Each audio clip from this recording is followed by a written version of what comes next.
Hi guys! So, this is already our day 7 here in Hong Kong. Actually, this is our last day na.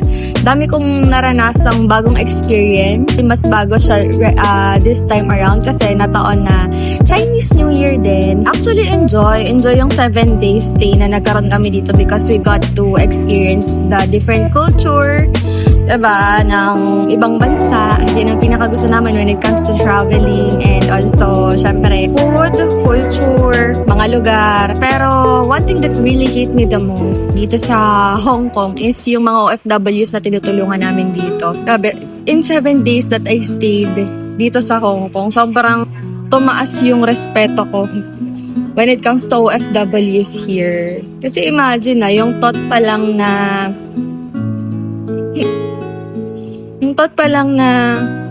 aalis sila ng ibang bansa just to, alam mo yan, just to earn 35 to 40,000 per month. Pinakamalaki na yung 45,000 per month. And they are willing to trade that time na hindi nila kasama yung family nila.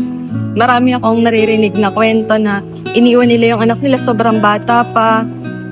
Lagi nila sinasabi na 2 years contract lang. After 2 years, uuwi na rin sila. Pero, tuwing matatapos yung kontrata, sabi nila, sige, isang contract pa hanggang di na nila namalayan. 20 years na sila na nagtatrabaho and yet wala pa rin nangyayari. Di pa rin nakaipon. Kasi breadwinner ng family. One time, meron pa kaming narinig na may OFW na may iniinda na siya sa katawan niya pero hindi niya pwedeng sabihin sa family kasi ayaw niya na mag-worry.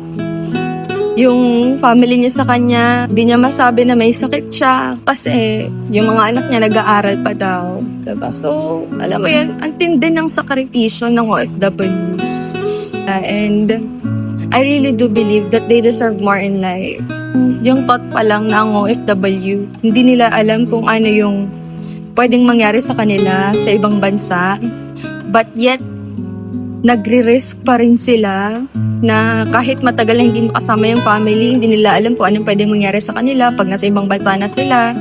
Wala silang kasiguraduhan kung 100% magsasucceed ka. Pero ginawa pa rin nila, nag-risk pa rin sila. Para kanino? Of course, para sa pamilya din sa Pinas. Kaya alam mo kung meron kang family member, lalong-lalo na kung yung breadwinner ng pamilya nyo is an OFW, alam mo, mahalin mo sila.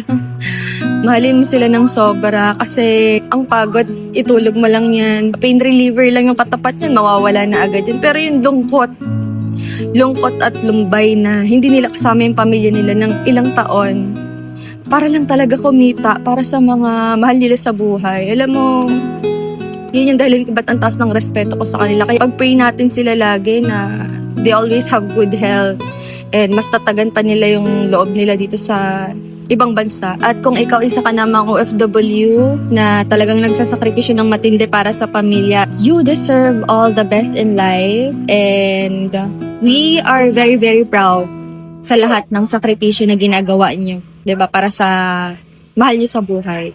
And you deserve the best opportunities in life as well.